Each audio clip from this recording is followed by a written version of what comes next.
So here I am. So I was up till 2 o'clock last night putting this together. So if I fall asleep, you'll know what happened. You could do Facebook and you make all these connections, and they call that Web 2.0, meaning it's like the next evolution in the internet and how you can interrelate with people.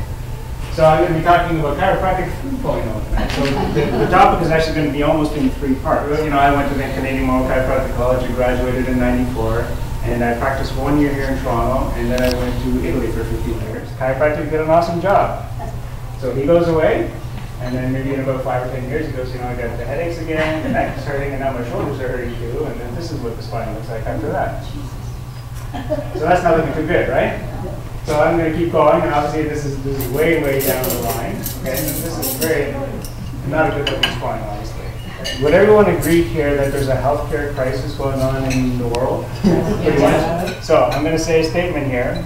The reason that North America is suffering from this healthcare crisis, that there's $1 trillion, is because people are trying to treat their symptoms and not trying to make themselves healthy. Exactly. Gain weight loss, anxiety, that's all related to right there. The nerves are coming to the bottom of your neck. If I go a little further down, between your shoulder blades, you might, maybe you got some uncomfortableness there, but those are the nerves that are actually controlling your digestion. So you got these people that say, well, how come I always have an acid reflux? I'm burping all the time. I can't eat the regular foods. I always got this stuff. If one of the vertebrae in your spine is self-luxated, it will cause your nervous system to not be able to control your body as it should. Your body will start to malfunction. It will also cause the vertebrae in your spine to begin to degenerate and accelerate your body malfunction.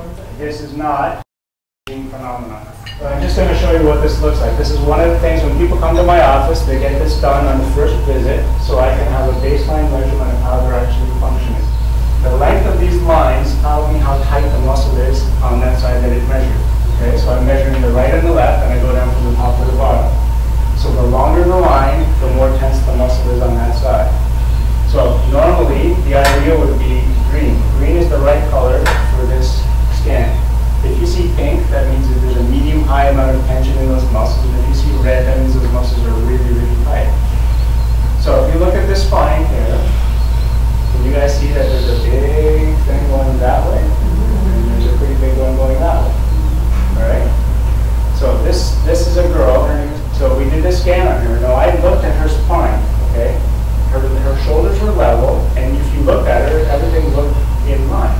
She wasn't like this. Okay, so she's 6 years old, right, and she's growing. Now, if that muscle keeps pulling to the left up there, and that one keeps pulling to the right up there, what will happen as your spine grows? What's it going to turn into? Okay, scoliosis, right? So we started work on her, but 24 visits later, and 2 or 3 months afterwards, this is what it looked like. Now, here's the $1 million question: is this prevention? Right? She doesn't have a scoliosis, and she didn't have any visible signs of it, but she was going to develop. So what would this girl have felt when her spine got out of whack? She felt totally fine. 6-year-old girls. 6-year-old girls are having fun playing with balls, and they're not complaining. So she didn't feel a thing. Enjoy a thing. And all this stuff is usually not painful. So here's another big thing. I'm going to mention this. Our nerve system and everything that controls our body, about 10% of your nerve system gives you sensation. Hot or cold, touching, feeling, or pain. The other 90%, you don't feel at all. That's what's running your body. Up till now, I've talked about things like, okay, maybe asthma or indigestion, reproductive things, maybe menstrual cycle is off, and all the organs in the body. But there's a whole other thing that happens very often when people are chiropractors that we couldn't really explain before, but now that we know this is more neurology, that's how we get into this chiropractic 3.0. So, spine and the nervous system, and now, Chiropractic 3.0 also involves the brain-centered care and the stress response. So I'm going to explain how this happens in your body, what happens in your body, and how we can start to make that change in this, okay? So. Now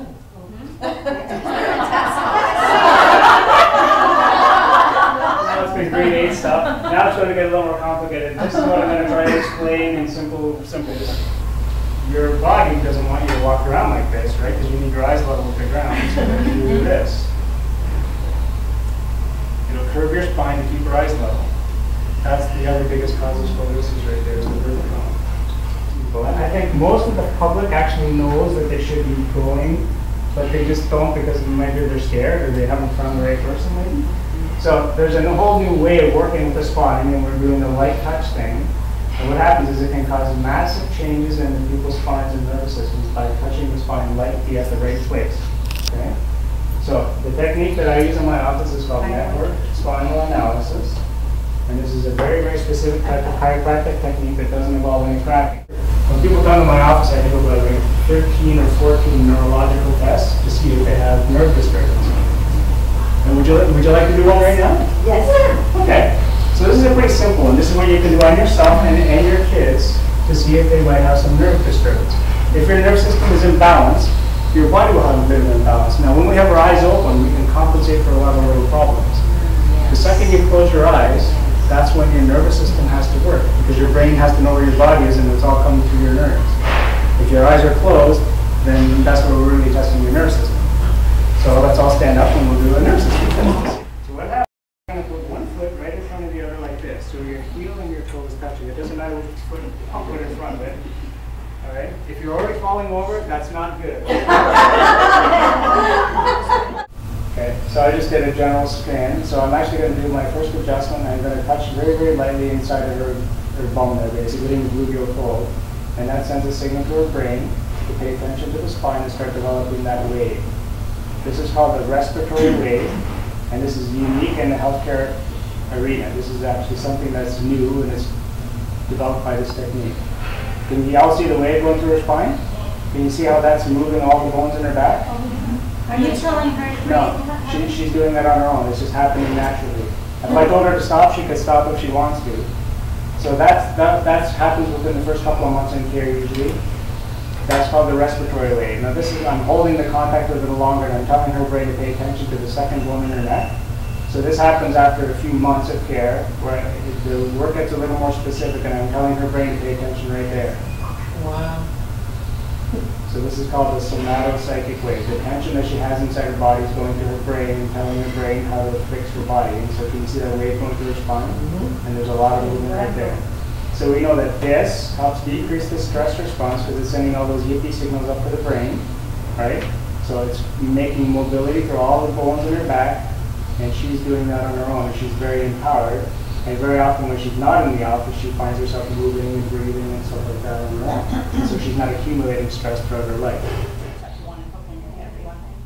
So thank you, Dr. Markham.